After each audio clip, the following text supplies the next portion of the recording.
Bismillahirrahmanirrahim. Assalamualaikum warahmatullahi wabarakatuh.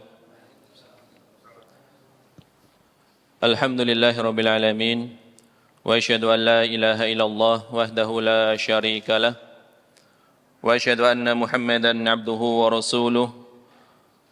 Sallallahu wasallam alaihi wa ala alihi wa sahbihi wa man ihtada bihadihi wastanna bisunnatihi ila yaumiddin, amma ba'd.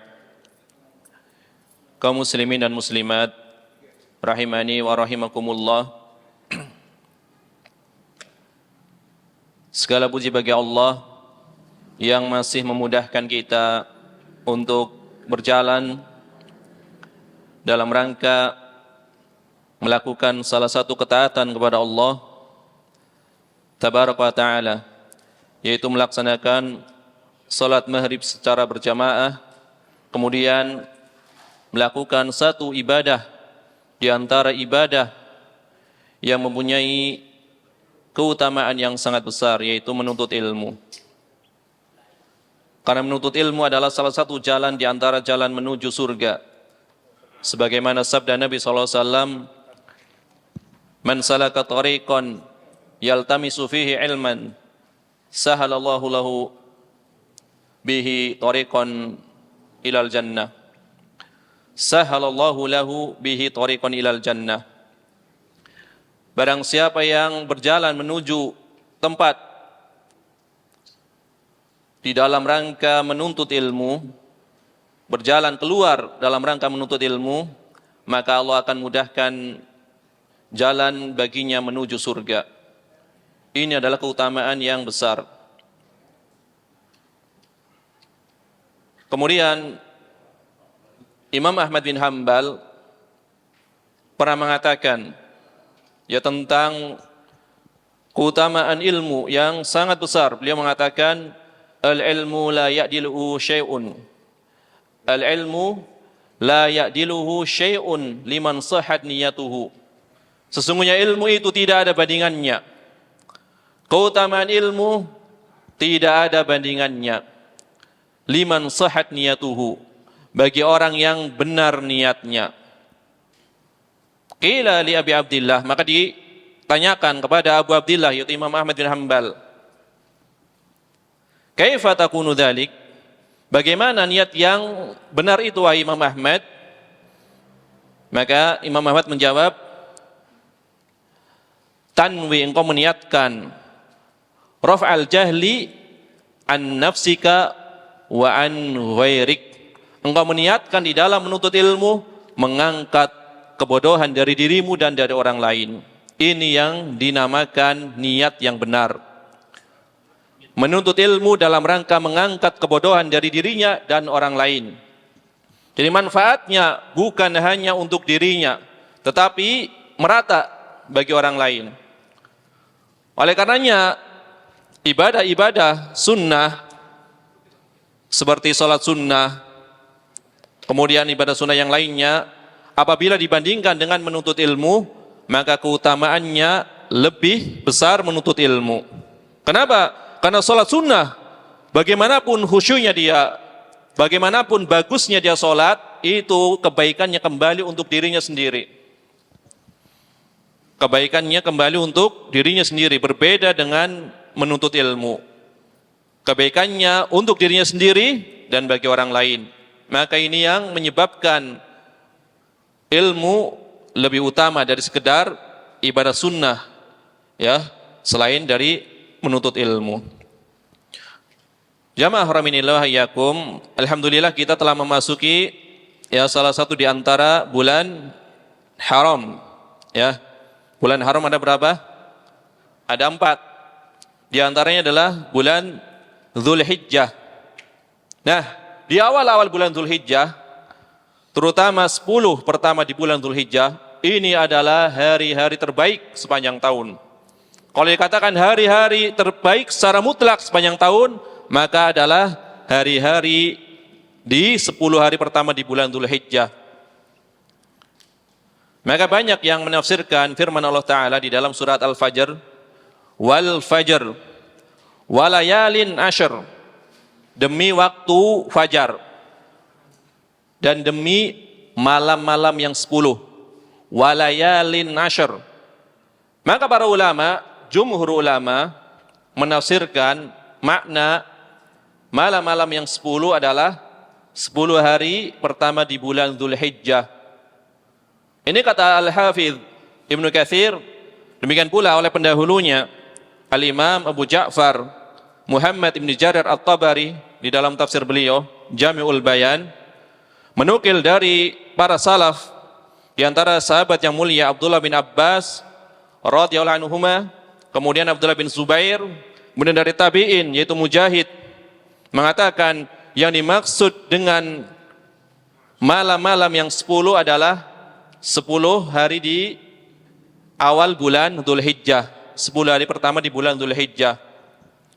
Maka Nabi SAW di dalam sabdanya mengatakan, tidak ada satupun hari-hari di mana amal soleh dilakukan pada hari-hari tersebut yang keutamanya melebihi keutamaan 10 hari pertama di bulan Dzulhijjah. Maka Ibnu Abbas bertanya, walal jihad fisabilillah, apakah keutamaannya bisa mengalahkan jihad di jalan Allah wahai Rasulullah sallallahu alaihi wasallam?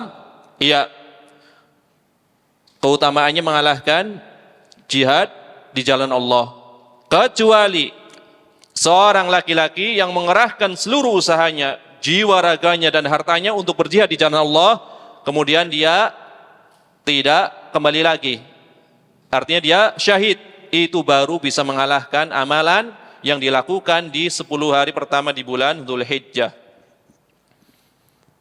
Berarti ya, hari-hari terbaik sepanjang tahun adalah hari-hari di 10 hari pertama di bulan Dzulhijjah. Hanya nanti para ulama berbeda pendapat, lebih utama mana 10 hari pertama di bulan Dzulhijjah dengan 10 hari terakhir di bulan Ramadan. Ya, karena di 10 hari terakhir di bulan Ramadan ada Lailatul Qadar. Ya, ada Lailatul Qadar yang keutamanya lebih baik daripada 1000 bulan. Maka para ulama menggabungkan, di antaranya adalah Syekhul Islam Ibnu Taimiyah sebagaimana yang dinukil oleh Imam Ibnul Qayyim Al-Jauziyah, 10 hari pertama di bulan Dzulhijjah itu siang harinya itu lebih utama. Jadi siang harinya lebih utama daripada seluruh bulan lainnya. Siang harinya. Adapun 10 hari terakhir di bulan Ramadan, malamnya itu lebih utama daripada seluruh malam di selain bulan Ramadan. Jadi keutamanya ada di siang harinya apabila dibandingkan dengan 10 hari terakhir di bulan Ramadan.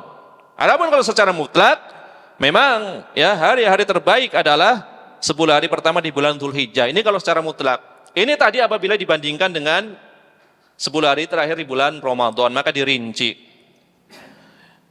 Ini berkaitan dengan keutamaannya. Kemudian di antara sunnah yang banyak ditinggalkan. Ini kenapa saya mengawali kajian tafsir ini dengan membahas ini? Karena ingin memperingatkan, ya, di antara sunnah-sunnah yang banyak ditinggalkan, ya, ketika kita memasuki bulan Dzulhijjah, ini hampir tidak terlihat atau hampir tidak terdengar.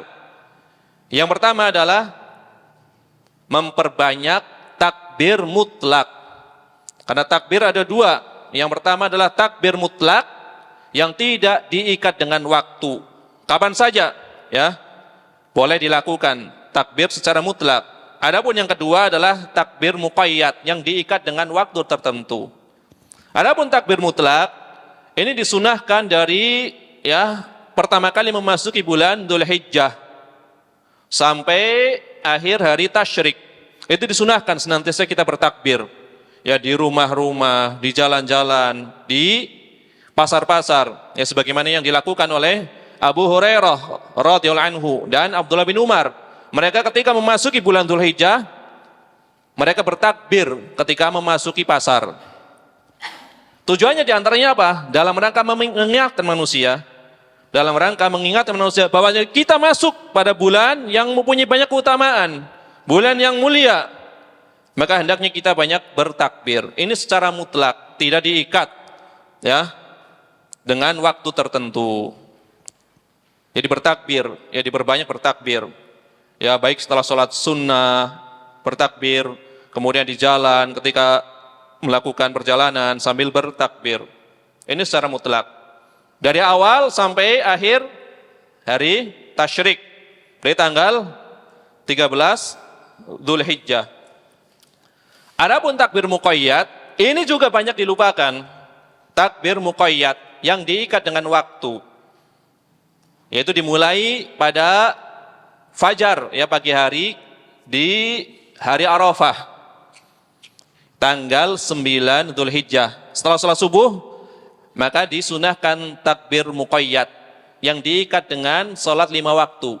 Setiap selesai sholat 5 waktu, maka hendaknya dia bertakbir. Ya. Kaifiyahnya biasanya para ulama memilih setelah istighfar. Ya. Astaghfirullah, astaghfirullah, astaghfirullah. Allahumma antas salam wa minkas salam. Tabarakta rabbana ya dzal jalali wal ikram. Kemudian Allahu akbar dan seterusnya. Atau bertakbir dulu.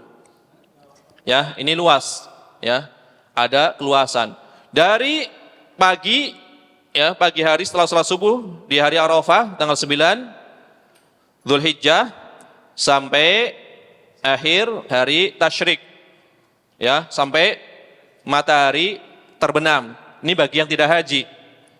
Bagi yang tidak berhaji. Adapun bagi yang haji, maka disunahkan dimulai pada siang hari setelah sholat zuhur di hari nahar. Itu tanggal 10 Dzulhijjah, ini bagi yang berhaji, sampai akhir setelah sholat asar, ya, di hari tasyrik. Ini khusus bagi yang berhaji. Adapun yang tidak berhaji maka senantiasa dilakukan sampai akhir hari tasyrik. Ini adalah di antara sunnah yang banyak ditinggalkan. Maka hendaknya kita hidupkan, ya, takbir secara mutlak. Nanti ketika memasuki hari Arafah, takbir muqayyad setelah sholat 5 waktu dipraktekkan, menghidupkan sunnah yang mati, ya, menghidupkan sunnah yang telah mati.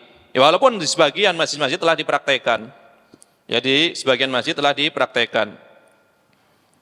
Ini adalah berkaitan dengan takbir. Kemudian yang ketiga adalah, ya tentunya memperbanyak berpuasa. Berpuasa boleh dilakukan dari hari pertama sampai hari ke-9. Itu afdalnya. Ini adalah amalan para salaf, jumhur salaf, ya, sebagaimana dinukil oleh Hafidz Ibnu Rajab Al-Hambali di dalam kitab beliau Lataiful Ma'arif. Jumhur salaf itu mensunahkan berpuasa di hari pertama sampai hari ke-9. Kalau tidak mampu, maka pilih hari-hari tertentu saja, ya, diselang-seling, atau minimal adalah di hari ke-9-nya, di hari Arafah, ya, berpuasa Arafah. Karena ya pahalanya adalah, kata Nabi SAW, aku berharap puasa Arafah ini menghapus dosa setahun yang lalu dan setahun yang akan datang. Menghapus dosa 2 tahun, tentunya dosa-dosa kecil. Tentunya dosa-dosa kecil. Karena dosa besar disyaratkan untuk bertaubat, ya, dosa besar disyaratkan untuk bertaubat,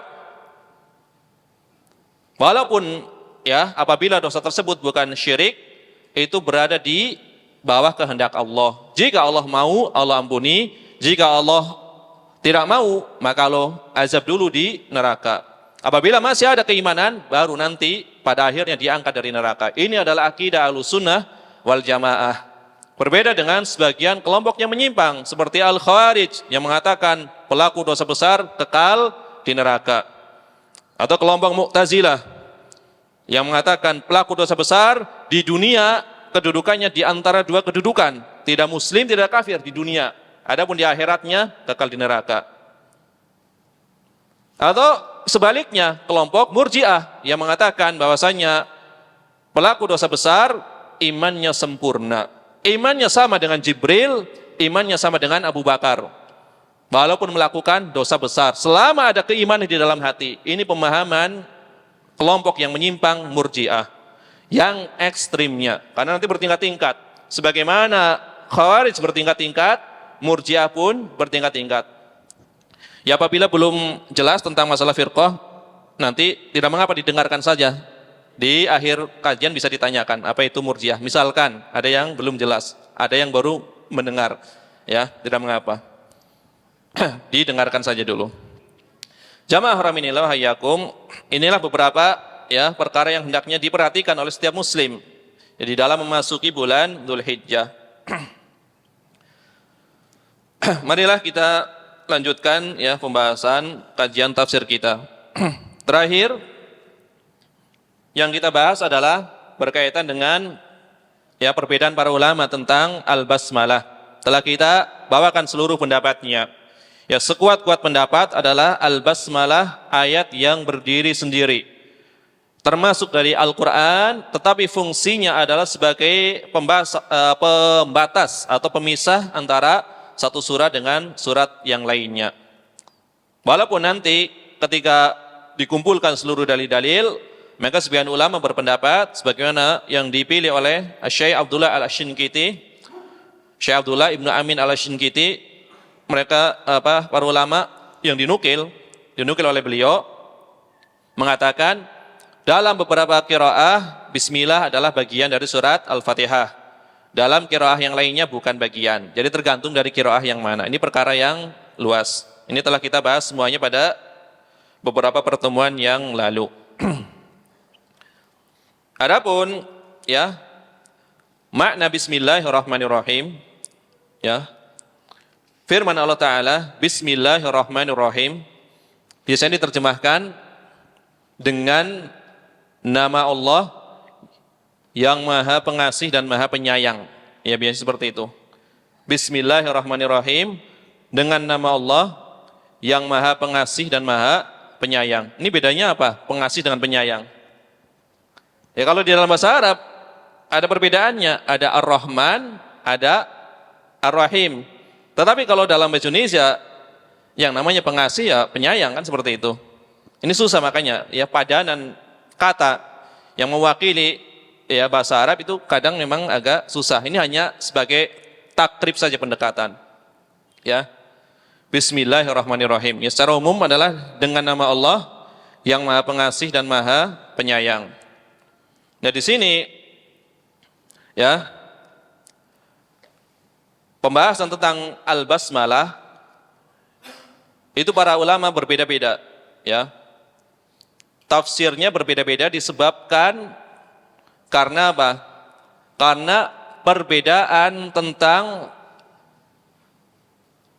kalimat yang dibuang ya setelah ucapan bismillah. Ya. Kalau kita lihat dari depannya. Bismillah. Di depannya ada huruf apa ini? Ada huruf ba. Disebut huruf apa? Yang belajar bahasa Arab. Ya. Harfu jar, ya. Huruf jar. Ba itu huruf jar. Setelahnya apa? Ya. Disebut apa biasanya? Setelah ada huruf jar, ada isim. Disebut apa? Isim majrur. Berarti bismillah, berarti ada huruf jar, ada isim majrur. Ya. Nah, ini kaidah di dalam bahasa Arab. Apabila ada huruf jar, kemudian setelahnya ada isim majrur, pasti di situ ya ada suatu kata yang dibuang. Kandungannya ada tapi tidak diucapkan. Nah, ini kaidah bahasa Arab, pasti. Misalkan antum mengatakan bil qalami, dengan pena. Bisa dipahami enggak kira-kira? Dengan pena. Ya. Kira-kira apa yang antum lakukan dengan pena? Hah? Aku menulis, misalkan itu kan? Ya. Apa yang kau lakukan? Ya, aku sedang menulis. Menulis dengan apa? Bil qalami, dengan pena. Berarti ada kalimat yang dihilangkan. Adapun ya bismillahirrahmanirrahim, ini para ulama berbeda pendapat. Kalimat yang dihilangkan itu tentu tidak akan saya bahas semua, hanya saya isyaratkan biar nanti antum baca sendiri nanti di tafsir-tafsir.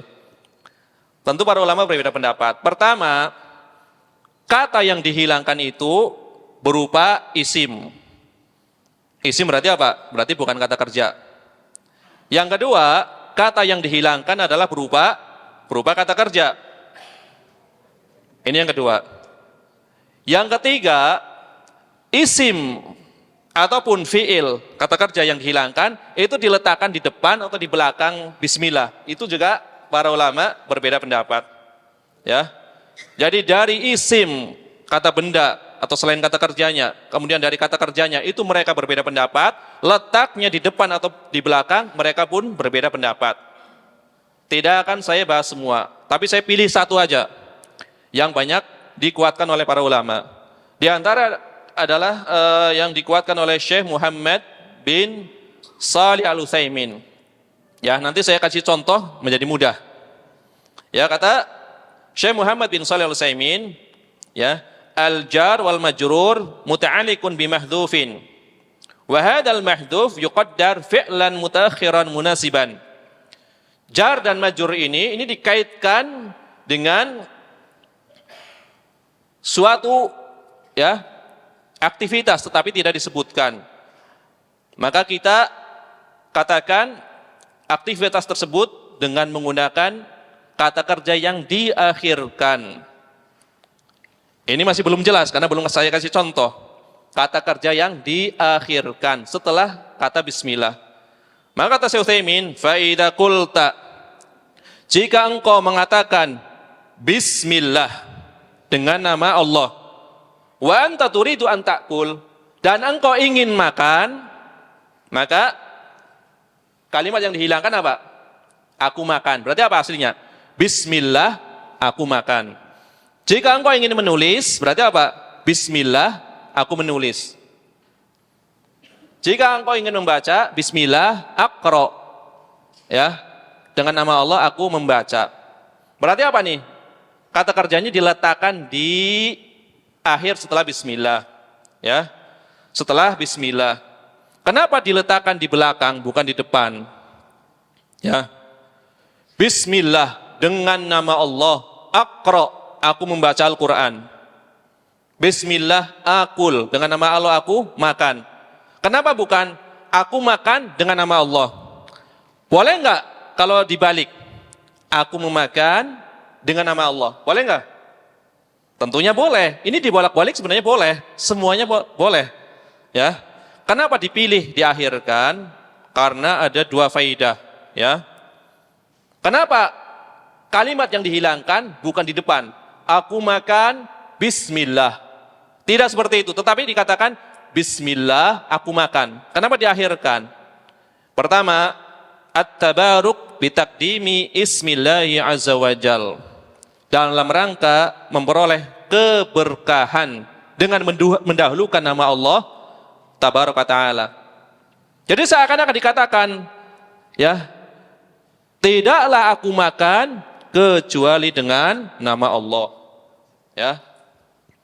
Tidaklah aku makan kecuali dengan nama Allah.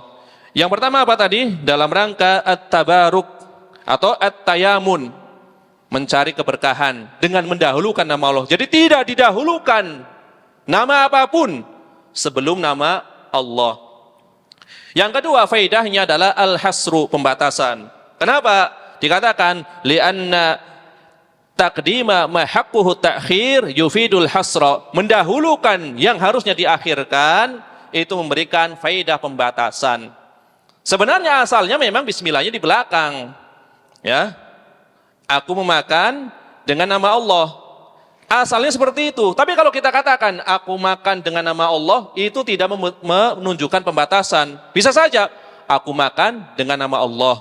Aku makan juga dengan nama selain Allah. Tidak ada pembatasan. Tapi kalau ditaruh di depan, hanya maknanya. Ya, mendahulukan yang harusnya diakhirkan, memberikan faidah pembatasan. Ya, makanya nanti di dalam pembahasan, ya, ayat iyyaka na'budu wa iyyaka nasta'in, itu juga dibalik sebenarnya. Asalnya apa? Na'buduka, kepadamu kami menyembah. Nggak ada pembatasan, bisa saja menyembah berhala, nggak ada pembatasan. Tapi kalau dibelakangkan iyyaka na'budu, maknanya hanya. Nah ini kaidah bahasa Arab. Hanya kepadamulah kami beribadah atau menyembah. hanya kepadamu lah kami memohon pertolongan. Nah, ini jadi terang nih. Kenapa pertama ya mendahulukan nama Allah dalam rangka bertabarruk, memperoleh keberkahan. Yang kedua, dalam rangka ya faidah al-hasr, pembatasan. Ya. Makanya maknanya jadi apa? Kata Syekh Utsaimin, seakan-akan kamu mengucapkan ya, la aqulu bismi ahadin mutabarrikan bihi wa musta'inan bihi illa bismillahi azza wa jal. Tidaklah aku makan, tidaklah aku memperoleh keberkahan, mencari keberkahan dengan nama satupun, dengan memohon pertolongan dengan nama tersebut, kecuali dengan nama Allah azza wa jal. Ini pembatasan. Ini contohnya adalah masalah makan. Berarti kalau membaca Quran juga seperti itu. Ya. Membaca Quran juga seperti itu. Tidaklah aku membaca Quran kecuali dalam rangka apa? Ya, didahului dengan memohon keberkahan dan pertolongan ya dengan menyebut nama Allah tabaraka wa taala. Makanya ba di sini huruf jarnya ini juga para ulama berselisih. Huruf ba di sini. Kalau Ahlussunnah wal Jamaah, ba di sini maknanya adalah lil isti'anah, yang maknanya dalam rangka memohon pertolongan. Mu'tazilah enggak mau, ya. Mu'tazilah maknanya adalah lil musahabah. Ya, musahabah maknanya apa? Ya, menyertai atau menemani.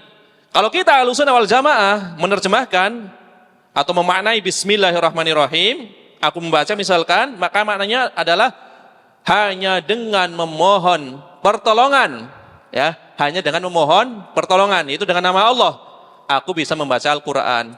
Mu'tazilah enggak. Mu'tazilah apa? Dengan ditemani nama Allah. Nah, ya, dengan ditemani, disertai nama Allah. Jadi lil musahabah. Dengan ditemani nama Allah, aku membaca Al-Quran. Dengan ditemani nama Allah, aku memakan. Ini Mu'tazilah. Karena Mu'tazilah di dalam masalah ya perbuatan hamba adalah qadariyah. Ini ya banyak membahas firqah nih jadinya. Ya, dalam masalah perbuatan hamba adalah qadariyah. Mu'tazilah qadariyah. Jahmiyah apa?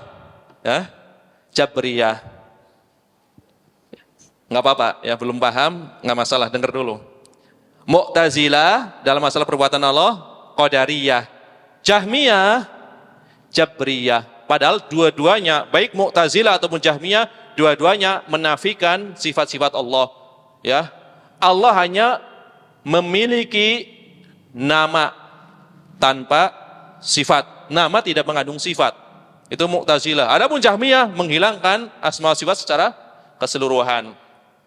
Ya, makanya tidak mau ba-nya di sini dimaknai sebagai apa? Isti'anah, enggak mau. Ba-nya adalah lil musahabah.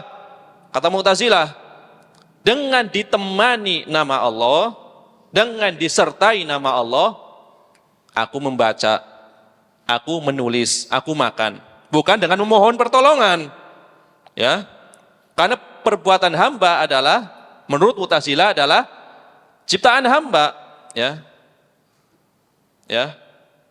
Karena berakidah dengan akidah qadariyah. Itu. Jadi dalam permasalahan bahasa pun apabila seseorang berakidah Mu'tazilah itu akan mempengaruhi, ya. Akan menyisipkan pemikirannya, ya. Ahlussunnah wal Jamaah meyakini, ya, bahwasannya hamba itu, perbuatan hamba adalah makhluk. Perbuatan hamba adalah makhluk. Berarti makhluk apa? Ciptaan Allah. Ya. Berarti perbuatan hamba adalah ciptaan Allah. Ini Ahlussunnah wal Jamaah.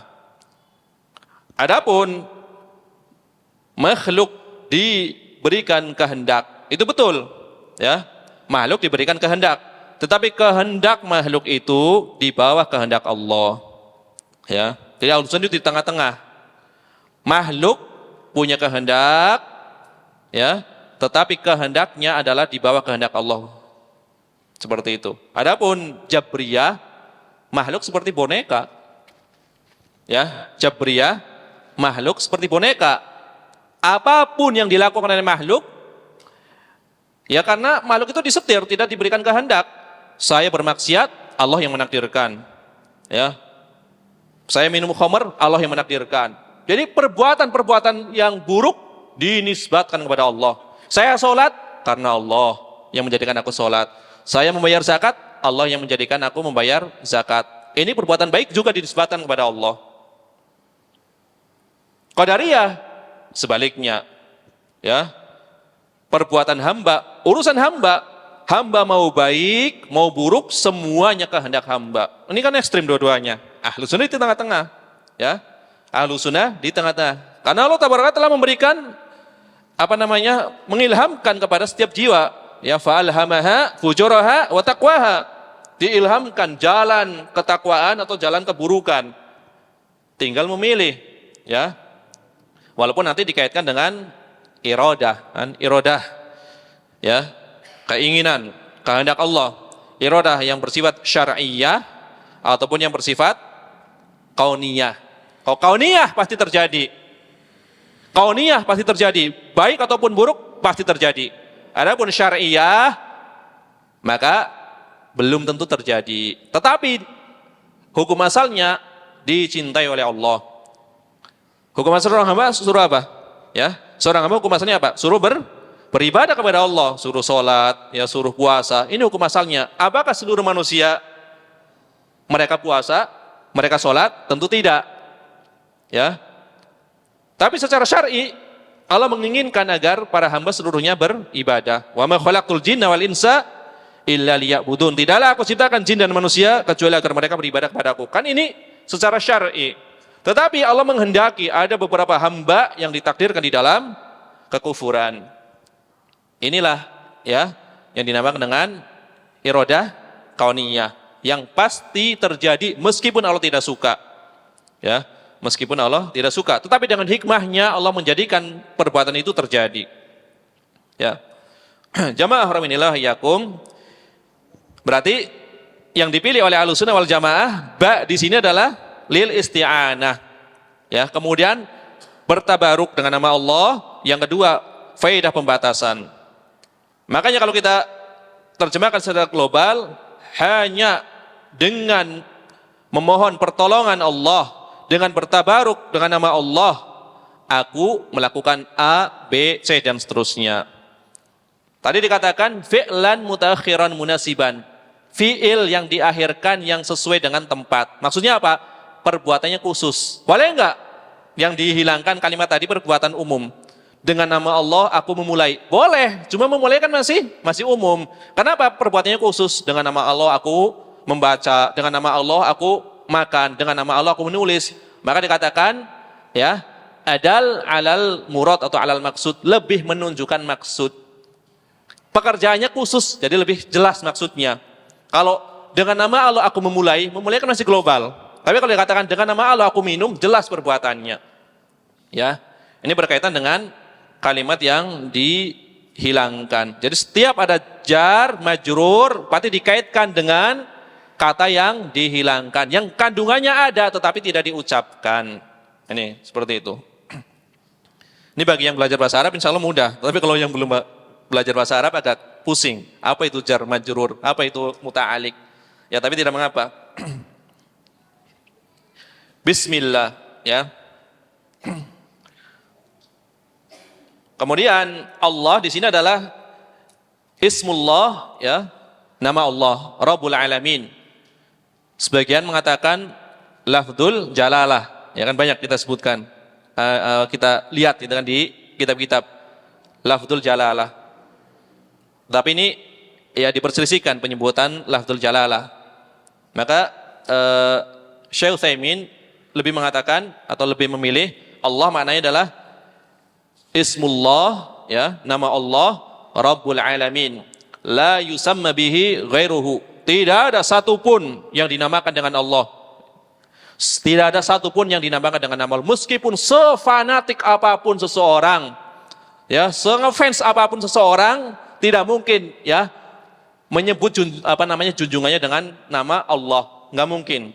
Ya, ada seorang punya idola, dia sangat fanatik, ya, sangat ngefans dengan idola tersebut, tidak mungkin menyebut idola dengan Allah. Ya, karena Allah itu adalah khusus, hanya dinamakan ya nama bagi Rabbul Alamin, Rabb semesta alam. Ini adalah asal dari seluruh nama. Ya, makanya di dalam beberapa tafsir, di antaranya adalah tafsir Syekh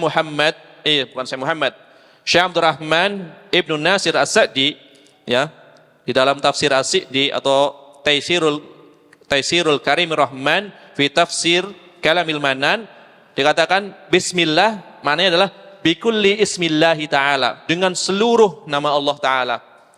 Karena di sini kan ada isim, kemudian diidhofahkan. Ini pembahasan nahwu lagi jadi. Isim berarti apa di sini? Ya, mudhaf, ya kan? Allah mudhafun ilaih. Isim mufrad atau jamak ini? Ya? Mufrad diidhofahkan maka dikatakan memberikan faidah keumuman, jami'al asma, memberikan faidah umum kepada seluruh nama Allah. Maka ismullah, bismillah, dengan nama Allah dari seluruh nama Allah. Karena kembalinya nama-nama Allah adalah kepada nama Allah, yaitu Allah. Ya. Jadi Allah adalah nama Allah yang paling banyak disebut di dalam Al-Quran. Kalau misalkan nama Allah yang lainnya, Allah memiliki nama Ar-Rahman. Ketika disambung dengan ya, alifnya ada, alif lamnya ada enggak? Ya, misalkan kita mau menyebut ya Rahman atau ya Ar-Rahman? Hah? Alif lamnya dihilangkan. Jadi apa? Ya Rahman, ya Rahim. Tetapi kalau Allah, alif lamnya tetap ya Allah. Selainnya alif lamnya hilang. Maka dikatakan bahwasanya nama Allah ini adalah wa huwa aslul asma, asal dari seluruh nama Allah. Makanya nama selainnya itu mengikuti nama Allah, ya. Nanti khilaf para ulama yang dimaksud dengan al-ismu al-azam, nama Allah yang paling azam, yang paling besar. Di antaranya adalah satu pendapat adalah Allah. Nanti ada kurang lebih 6 pendapat yang populer. Nanti ada yang mengatakan al-ismu al-azam adalah al-hayyu al-qayyum. Al-hayyu al-qayyum. Ini dalam sebagian pendapat. Ya, sebagaimana dijelaskan oleh Al-Imam Ibnul Qayyim dalam beberapa kitabnya, di antaranya di dalam kitab Madarijus Salikin. Ya. Makanya di antara zikir yang disyariatkan ketika seorang susah apa? Ya Hayyu ya Qayyum bi rahmatika astaghitsu. Kan seperti itu. Tapi intinya adalah banyak para ulamanya memilih pendapat al-ismu al-a'zam, nama Allah yang paling agung adalah Allah. Asalnya al-ilah. Ya. Asalnya adalah al-ilah. Cuma likasratil isti'mal, karena banyak digunakan maka diringankan menjadi Allah. Sama dengan al-unas, jadi an-nas. Kan seperti itu. Ya. Maknanya adalah al-ma'luh, yang diibadahi. Ya. Dzul uluhiyah. Ya. Allah memiliki sifat-sifat uluhiyah yang diibadahi, ya. Al-ma'bud, yang disembah, ya. Al-ma'bud. Ini adalah nama Allah Tabaraka wa Ta'ala. Ya, sebenarnya masih banyak pembahasan yang berkaitan dengan nama Allah. Itu dibahas di para ulama menulis, ya. Fikih Asmaul Husna. Fikih Asmaul Husna ini panjang lebar. Allah disebutkan berapa kali dalam Al-Quran, kemudian maknanya apa, kemudian athar, ya, pengaruh dari nama Allah itu apa aja. Itu pembahasannya bukan di tafsir. Di tafsir nanti nggak habis-habis. Itu di pembahasan fikih Asmaul Husna, ya. Pernama, ya. Pernama itu dibahas. Mulai dari nama Allah, panjang lebar tentunya. Kalau kita sedikit saja, ya. Jadi secara umum Allah maknanya adalah al-ma'luh, yang dibadahi. yang dibadahi dengan penuh apa? Ya, penuh pengagungan, dengan penuh kecintaan, ya, ta'ziman wa mahabbatan, ya, dengan penuh pengagungan, dengan penuh kecintaan. Nanti akan kembali kita dapati tafsirnya di surat pertama di dalam surat Al-Fatihah, yaitu Alhamdulillahirabbil alamin. Akan kita luaskan insyaallah taala. Adapun Ar-Rahman, Ar-Rahman maknanya adalah Dzur-Rahmah Al-Wasi'ah, pemilik rahmat yang luas, ya. Ketika dikatakan pemilik rahmat yang luas, maka mencakup seluruh makhluk. Rahmatnya diberikan kepada seluruh makhluk, ya. Ar-Rahman, pemilik rahmat yang luas. Orang mukmin mendapatkan nikmat, orang kafir juga mendapatkan nikmat. Ini karena luasnya rahmat Allah Tabaraka wa Ta'ala. Maka di sini wazannya adalah fa'lan, ya. Fa'lan, Rahman berarti fa'lan. Ada berapa huruf itu? Kalau dibuang alif lamnya, ya. Ada berapa huruf kalau dibuang huruf rohnya itu? Huruf rohnya, huruf alif lamnya. Ra, kemudian ha, mim, terus hamzah, nun. Berarti 5, ya. 5 huruf. Rahman, Dzur-Rahmah Al-Wasi'ah. Kemudian Ar-Rahim, Dzur-Rahmah Al-Wasilah, ya. Pemilik rahmat yang menyambung. Jadi apa? Rahmatnya hanya diberikan kepada orang-orang yang beriman. Maka dikatakan, ya, Rahmanud dunya wa rahimu al-akhirah. Rahmatnya dunia dan rahimnya akhirah. Rahman tentu lebih luas, ya, karena tadi berapa jumlahnya? Jumlahnya ada berapa tadi? 5 huruf. Kalau rahim berapa huruf? Dibuang alif lamnya. 4 huruf. Jadi kaidah bahasa Arab, kebanyakan, ini kebanyakan. Kalau dikatakan kebanyakan berarti nanti ada pengecualian, ya. Ziyadatul mabna atau ziyadatul bina tadulu ala ziyadatil makna, ya. Tambahan bangunan kata itu menunjukkan tambahan makna. Bangunan katanya lebih banyak mana? Ar-Rahman sama Ar-Rahim? Ar-Rahman, maka maknanya lebih luas. Ini secara umumnya, walaupun nanti ada pengecualian, yang lebih sedikit maknanya padahal lebih luas. Ini secara umumnya, ya. Ziyadatul mabna tadullu ala ziyadatil makna.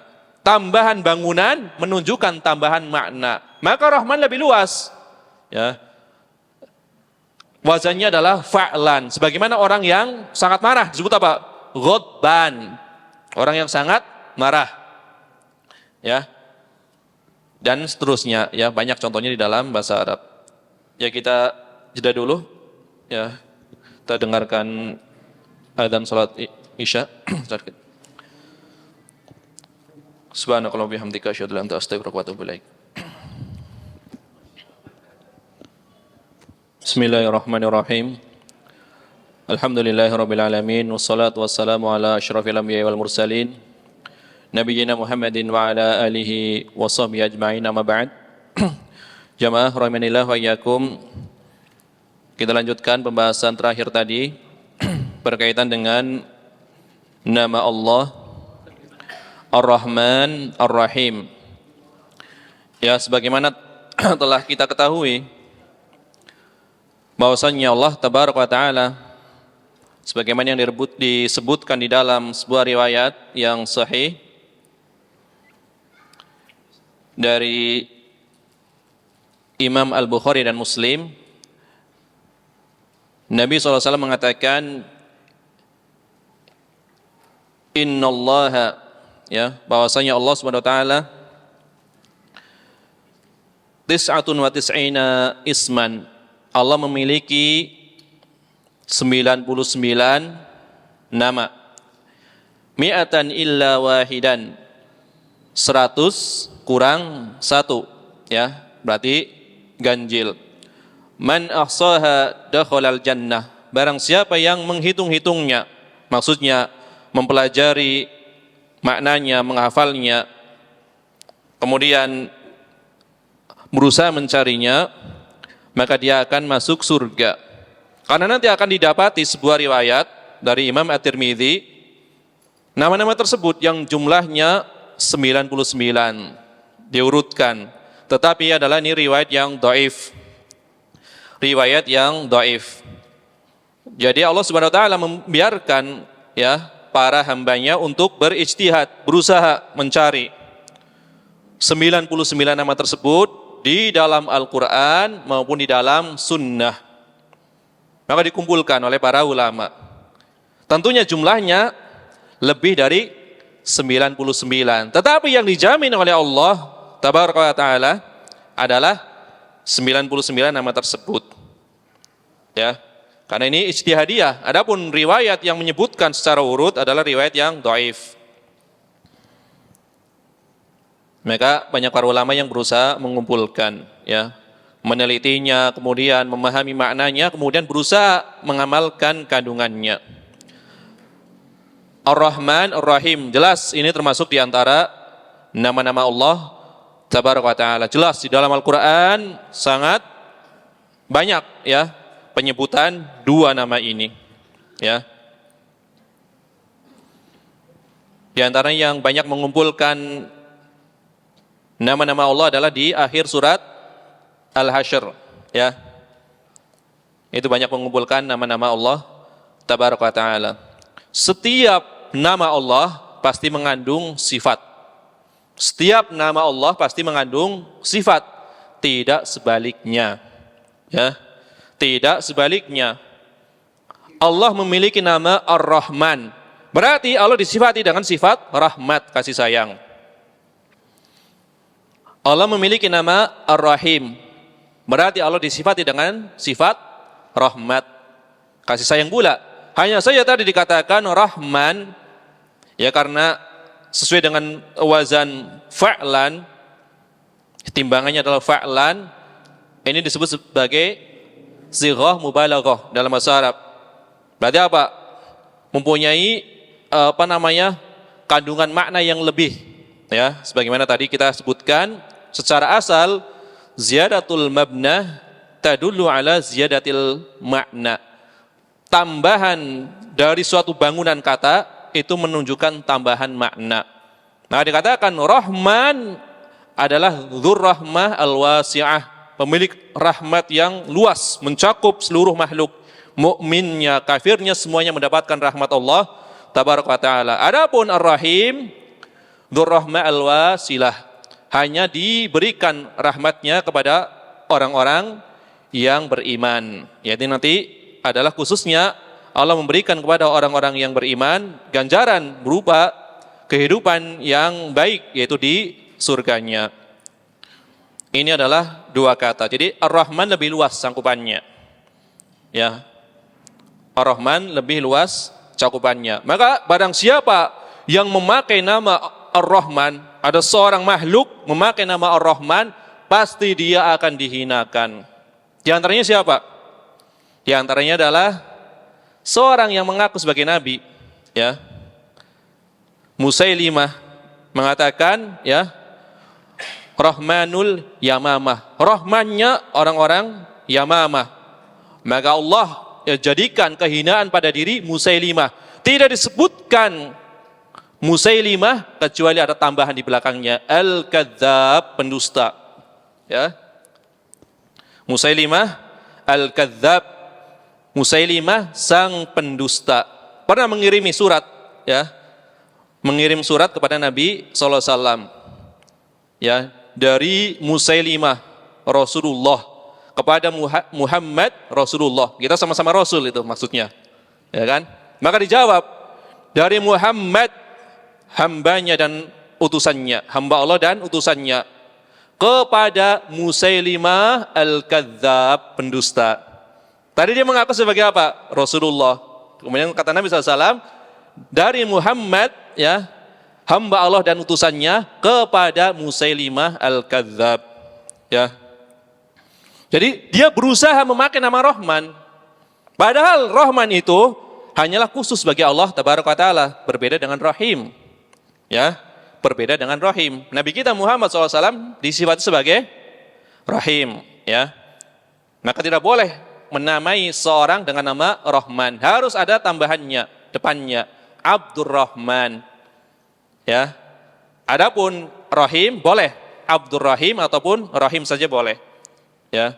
Jadi ada nama-nama yang khusus hanya boleh diberikan kepada Allah, tetapi ada nama-nama yang boleh berserikat sekedar penggunaan. Ya, di antaranya adalah Rahim, di antaranya adalah Muhsin. Seorang yang baik disebut sebagai apa? Muhsin, ya.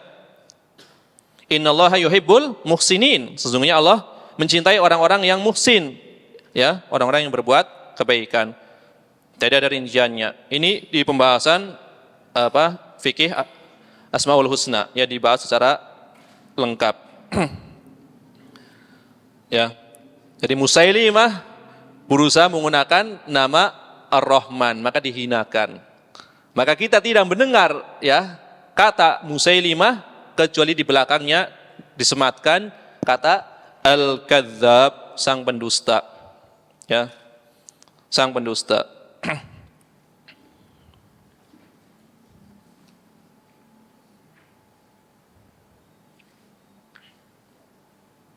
Biasanya kita mendengarnya apa? Musailamah itu kan. Tapi yang lebih tepat Musailimah. Ya, pakai kasroh. Musailimah Al-Kadzdzab. Walaupun itu bukan terlalu prinsip sebenarnya, cuma walaupun dianggap tidak terlalu prinsip, para ulama biasanya kalau harokat itu dibahas. Pakai kasroh atau pakai fathah itu yang lebih tepat mana itu dibahas. Mungkin bagi sebagian kita, itu kan masalah sepele. Musailamah atau Musailimah. Biasanya seperti itu. Tapi yang lebih tepat adalah Musailimah Al-Kadzdzab. Dia pakai kasroh.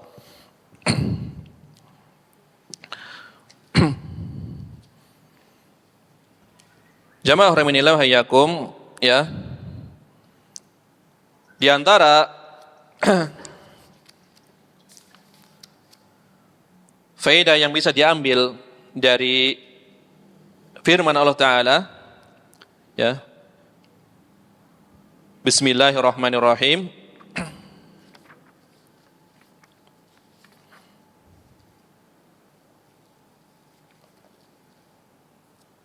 Kata Syekh Muhammad bin Shalih Al-Utsaimin, sebelum kita tutup saya bawakan dua faedah saja dari Utsaimin.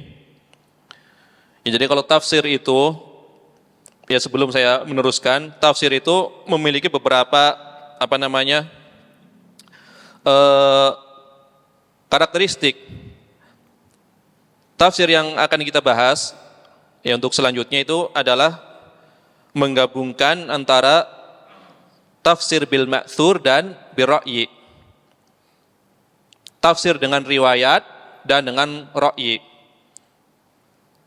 Saya contohkan misalkan kalau kita membaca tafsirnya Syekh Sa'di itu semuanya bil ra'yi. Tidak membawakan riwayat. Jadi ayat ini maknanya ini.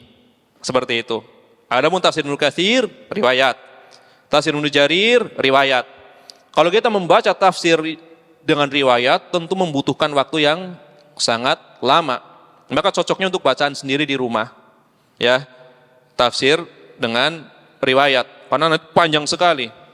Ya, ibaratnya satu muka saja itu bisa berjam-jam kalau dibaca semuanya, kemudian dijelaskan maknanya. Maka kita ambil sedikit, ya, intisari dari tafsir secara riwayat, satu atau dua dalilnya yang dianggap penting. Kemudian ataupun maknanya secara global atau fawaidnya kita, ya, mengambil faedah dari ulama-ulama kontemporer diantaranya, ya, diantaranya Syekh Sa'di, diantaranya adalah Syekh Muhammad bin Shalih Al-Utsaimin, ya. Dari fawaid saja. Jadi tafsir di sini bukan tafsir secara menyeluruh, benar-benar rinci, bukan. Ya, tetapi sebagian dari kandungan tafsir Al-Qur'an, ya, agar bisa diamalkan tentunya. Ya, karena majelis kita bukan majelis khusus, ya. Kayak misalkan Syekh Abdullah bin Amin Asy-Syinkiti itu seminggu itu tafsir itu bisa 5 hari. Ya, tentunya bisa membahas secara rinci. Ini kita, ya, seminggu sekali, waktunya juga sejam. Ya, maka diringkas-ringkas dari berbagai kitab. Jadi kalau ditanya yang dijadikan referensi apa kitab tafsir kita ini, ya banyak tentunya. Tapi di antara yang saya gunakan adalah tafsir dari Syekh Muhammad bin Shalih Al-Utsaimin, yaitu berkaitan dengan fawaid. Adapun tafsir bil ma'thur tentu banyak, ya. Intisari dari tafsir At-Tabari, Ibnu Katsir, Al-Baghawi dan lain-lain. Ini dua fawaid, dua faidah dari Syekh Muhammad bin Shalih Utsaimin. Ya, min fawaidil ayat, di antara faidah ayat ini, kalau bismillahnya, ya telah kita bawakan tadi faidahnya. Jadi faidah dari nama Allah Ar-Rahman Ar-Rahim. Maka kata Syekh Utsaimin, itsbatu hadainil ismaini al-karimaini, Ar-Rahman Ar-Rahim. Di dalam ayat ini terdapat penetapan dua nama Allah yang mulia, yaitu Ar-Rahman Ar-Rahim lillahi azza wa jal, yang bagi Allah azza wa jal. Yang tadi dikatakan wa itsbatu ma tadammanahu minar rahmah allati hiyal wasfu wa minar rahmah allati hiyal fi'il. Yang terkandung dari dua nama ini adalah rahmat. Yang pertama fungsinya menunjukkan menunjukkan sifat. Yang kedua menunjukkan perbuatan. Apa yang menunjukkan sifat? Yaitu Ar-Rahman. Ar-Rahman di sini adalah rahmat dalam kaitannya sifat Allah tabaraka wa taala yang melekat pada diri Allah. Jadi Allah disifati dengan sifat rahmat, melekat. Ya, sifat zatiyah yang senantiasa melekat pada diri Allah adalah sifat Ar-Rahmah. Maka ditunjukkan dengan nama Allah Ar-Rahman. Ya, sifat kasih sayang Allah itu senantiasa melekat pada diri Allah tabaraka wa taala. Makanya rahmat Allah mendahului apa? Mendahului murkanya. Rahmat Allah mendahului murkanya. Maka yang ditunjukkan oleh nama Ar-Rahman adalah sifat dzatiyah, sifat yang melekat pada diri Allah tabaraka wa taala berupa kasih sayang. Kemudian nama Allah Ar-Rahim menunjukkan sifat fi'liyah, perbuatan Allah.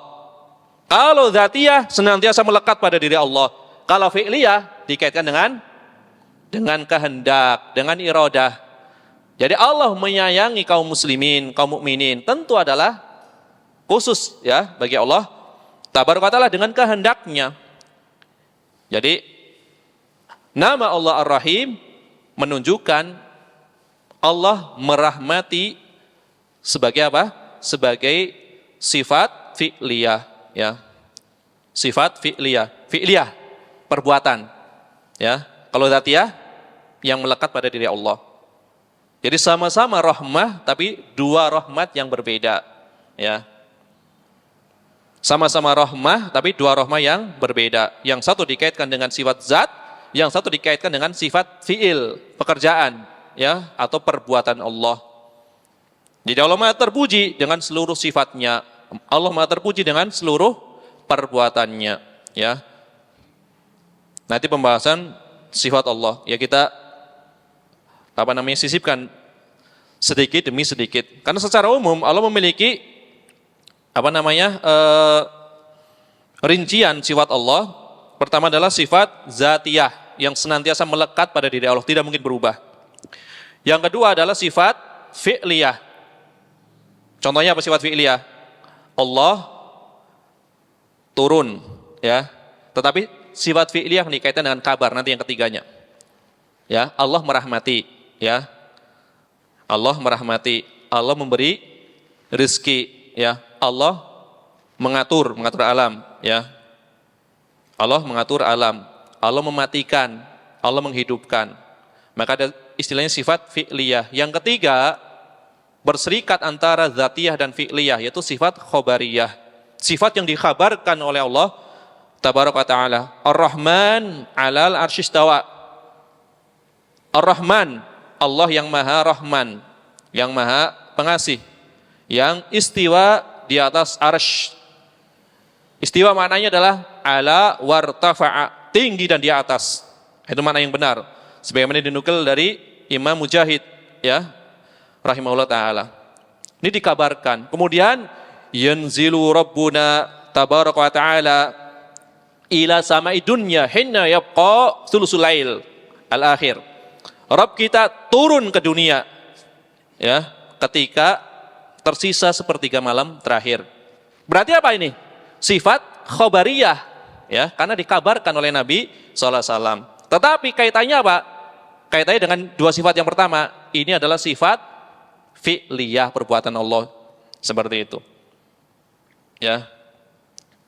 Jadi ada sifat dzatiyah, ada sifat fi'liyah, ada sifat khabariyah. Kemudian nanti ada berkaitannya dengan penetapan atau peniadaan. Nanti ada sifat yang disebut sebagai sifat tsubutiyah, sifat yang menetapkan. Ya, Allah Maha hidup. Ya, itu berarti penetapan. Allah Maha berdiri sendiri. Ya, Allah Maha mengatur. Berarti ini sifat yang dikaitkan dengan apa? Dengan penetapan, ditetapkan. Yang kedua salbiyah, yaitu sifat yang ditiadakan. Ya, Allah tidak ngantuk, Allah tidak tidur. Itu sifat salbiyah.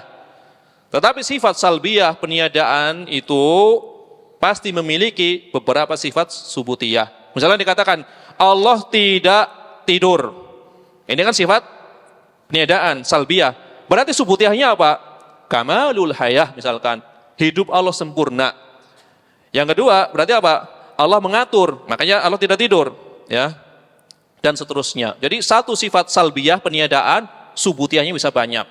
Ini kaidah Ahlussunnah wal Jamaah ketika membahas nama dan sifat Allah, itu nama dan sifat Allah secara rinci. Adapun ya penafiannya itu secara global. Jangan dibalik-balik, ya. Membahas nama Allah secara global, giliran penafiannya secara rinci ini kebalik. Allah tidak ini, tidak. Kebanyakan tidaknya. Harusnya tidaknya nggak usah banyak-banyak. Ya, Ahlussunnah wal Jamaah seperti itu. Ya, jadi kembali lagi di dalam ayat ini terdapat penetapan dua sifat Allah, dua nama Allah. Ya, dua nama Allah, Ar-Rahman, Ar-Rahim. Yang dalam dua nama Allah ini terkandung ya dua sifat rahmat. Rahmat sebagai sifat zat, rahmat sebagai sifat fi'liyah atau perbuatan. Kemudian faedah kedua, anna rububiyatullahi azza wa jal mabniyatun 'ala rahmah al-wasi'ah lil khalqi al-wasilah li'annahu ta'ala lamma qala rabbil alamin ka'anna sa'ilan yas'al ma naw hadhihi rububiyyah hal hiya rububiyyah akhdin wa intiqamin aw rububiyyah rahmah wa in'amin. Qala ta'ala ar-rahmanur rahim. Ini panjang. Bahwasanya rububiyah Allah Ta'ala, jadi kalau dikatakan rububiyah, makanya Allah Subhanahu wa taala memiliki rububiyah, misalkan gitu. Memiliki rububiyah. Itu bermuara kepada tiga perbuatan pokok. Ya, Allah menciptakan. Ya, Allah memberikan rezeki, Allah mengatur. Nanti masuk di dalamnya menghidupkan dan mematikan. Maka dikatakan bahwasanya rububiyah Allah Ta'ala mabniyatun 'ala rahmah al-wasi'ah. Rububiyah Allah Ta'ala dibangun di atas rahmat yang luas untuk seluruh makhluknya. Al-wasilah yang bersambung. Ya, makanya Allah dikatakan Rabbil alamin. Kata Syekh Utsaimin, seakan-akan seorang bertanya, seakan-akan ada yang bertanya, apa jenis rububiyah ini? Alhamdulillahirabbil alamin nanti ya di ayat pertama surat Al-Fatihah. Alhamdulillahirabbil alamin. Apa rububiyah ini? Rububiyah jenis apa? Apakah ini rububiyah dalam arti Allah menyiksa orang-orang yang kufur, ya? Allah membalas orang-orang yang kufur, atau rububiyah rahmat? Maka dijawab Ar-Rahmanur Rahim. Ar-Rahmanir Rahim. Rububiyah yang berkaitan dengan sifat kasih sayang Allah yang luas dan bersambung. Ya.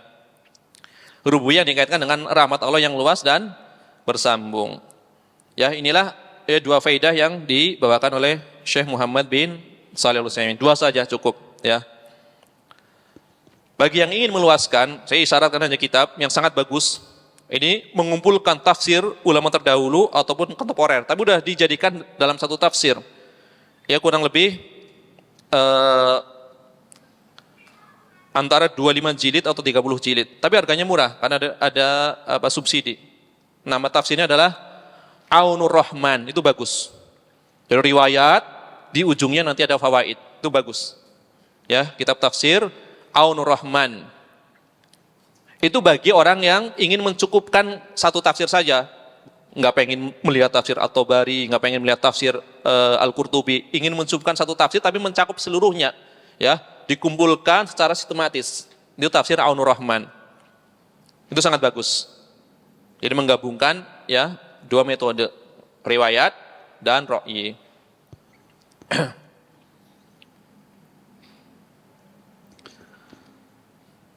Ya, ini barangkali yang bisa disampaikan dalam kesempatan kali ini. Ya, insyaallah taala ya pada pertemuan yang akan datang kita memasuki tafsir surat Al-Fatihah ya. Jadi kita memilih pendapat Al-Basmalah bukan bagian dari surat Al-Fatihah. Ya, jadi belum membahas tafsir surat Al-Fatihah. Tetapi membahas ayat yang berdiri sendiri ya. Ini saya berusaha meringkasnya sebenarnya, tapi mau diringkas kayak apapun masih panjang gitu. Ya. Bismillahirrahmanirrahim. Ya, insyaallah pada pertemuan yang akan datang baru masuk ke tafsir surat Al-Fatihah. Wallahu a'lam bishawab. Ya, kita tutup dengan zikir kafaratul majelis. Subhanakallahumma bihamdika asyhadu an la ilaha illa anta astaghfiruka wa atubu ilaik. Wa sallallahu wasallam ala nabiyyina Muhammad wa ala alihi wa sahbihi ajma'in wa akhiru da'wanin alhamdulillahi rabbil alamin. Wassalamualaikum warahmatullahi wabarakatuh.